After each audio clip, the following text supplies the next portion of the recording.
Okay, what does it mean pick one up, like a hero? Is it to establish another business? And today I'm here with Brano Beres, YFKK, tactical communication for strategic brands, the brand venture company. Why did you decide to start a business in Japan?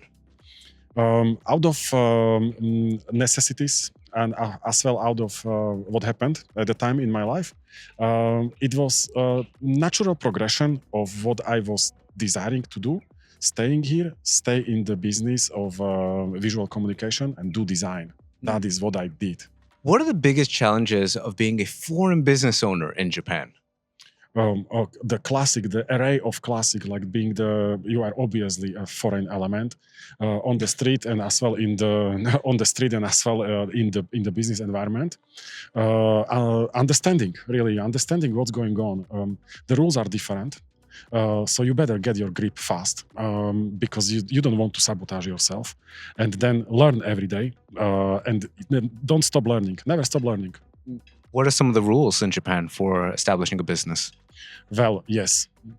Rules may differ from what you think would be in your own country. Of course, yes. You get the different names for the different entities, and those entities might not be the same as you think, like this is the limited liability company equivalent. Not exactly. Get your information straight, get advice.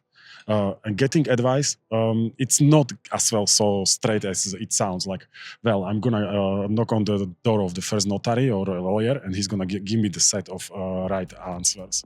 Nope. You need to ask the right questions, I think. How do you find the right people and how do you ask the right questions? Yes, experience is teaching me that you better go into the pool of few before you do decision of whom is gonna be the one you work with.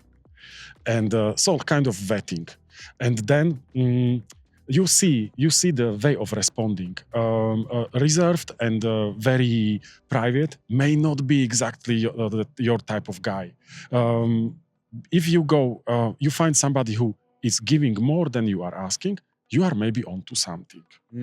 Context is very important. I am a context feeder and I want the context to do my decisions. And if someone is able to provide in casual conversation more than what this ping pong of yes, no, and phraseology, but we expand on the topics and we learn a little bit sidewise, I'm leaning towards that person. What advice would you give to people who want to start a business in Japan? Yes, kind of continuation from what I already said. Well, you better you see that I see it the way it's saturated market. So think about your value you can bring and what is gonna be that value, and really decipher it to the core. Be clear about it first yourself, and then think twice about how do you communicate it, and actually establish yourself as a specialty, which you already are. So double down on that and find your own angle. I believe is important. Adhere to the rules, but there needs to be a flavor to it. The Japanese business environment likes that, but not too much. I would define it as 5 degrees of the mainstream, and you are already special innovation. How can they discover that? Well, by default, you already are gonna be flagged, and then it's gonna be moving past the obvious. It's gonna be really digging for the value. And then in my business, our business partners and the companies we work with, they many times come for flexibility. Flexibility is a currency. You wouldn't think so, but flexibility in can we do this fast and can we do it with a novel approach? Can you come up with solution? And we come with solution.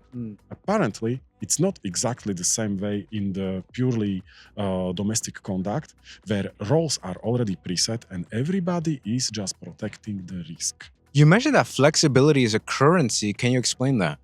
It happened to be a currency in my world and in the way how we go about it, because we had the feedback from our clients many times, not only once, that why they do decision to call us for particular project. The corporations, they are operating and having relationships with many. we are flagged as they can deliver what they do in the video, media, virtual events, and we go to them because we have a trouble. And before, when we went to them, they sorted it in record time. So we get this feedback, and we actually included it in our communication outwards, and now we own this flexibility. How can someone be flexible in their business in order to stand out in a saturated market? Yes. Flexibility is a mindset of flexibility. Like the mindset of you don't stay too married to one idea on one way of doing things. There is a special places and special challenges where you need to invent yourself or reinvent yourself a little bit. I'm not talking about remaking the whole process, but challenge the process. It happens a lot. People just stay executing one step, second step, third step, fourth step, losing the sight of the journey, losing the sight of what we are trying to achieve, really compartmentalizing into the small bits. Don't do that. See it in context, and then you may find out that there are the shortcuts. There are the ways where you can actually add value by doing things in a novel approach. And then it's gonna take time. It's gonna take your time, investing your own time. So, 9 to 5 is forget about that for the period of starting, and you need to give it the love, and then the mindset it is. I think it's the mindset of pioneer explorer. So it seems like that's how you were able to separate yourself from the domestic competition. Yeah, we separate on that level crazy. And then on the level of fast understanding, we are used to ask right questions fast. And people, second thing which we consider a currency of our business, we are really the brand thinkers which are gonna understand your particular brand so easy and so fast that you will be surprised. There is no need for rounds of trainings and interviews and whatnot, because we've been through so many cases. To us, it is like tuning the knobs, little bit here in this brand, little bit less of the B2C, more of the wittiness, and we get it. And then the plateau where we start is established much faster, and then brand communication teams are feeling they have a partner to build on top rather than trying to bring us on. How did you get your first customer? Yeah, it came. Yes, it is. I already established the story goes that from freelance and hustle into the company. So obviously what we did was let's go to our people, which we already worked with, and let's introduce ourselves now. This is the new entity. We are the same people.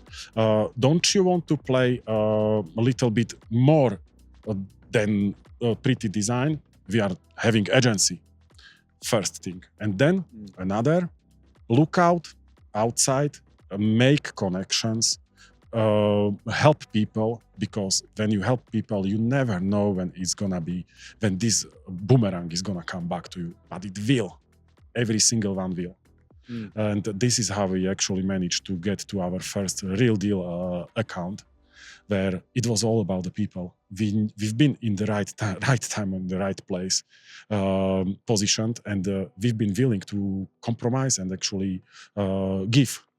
And we did those decisions, and we were learning fast, and we've been not stopping in our comfortable zone and challenged it. A lot of people know that networking is important, but they are not good at it. What would you recommend to them? Networking, yes. So in my journey of networking is a lot of networking. Then I found out it's usually same people in the places. Okay, cool. But I'm most likely met all of them, and then again and again repetition. Then I left it, and now I see the change. There is a lot of new people again, so I have this desire to go and meet again. It's the scene changed a little bit. Not being good at networking, Well, don't think you are playing a theater. It's not about that. It's everybody there is like to tell a little story about themselves and make uh, like create the dent in your memory that they exist.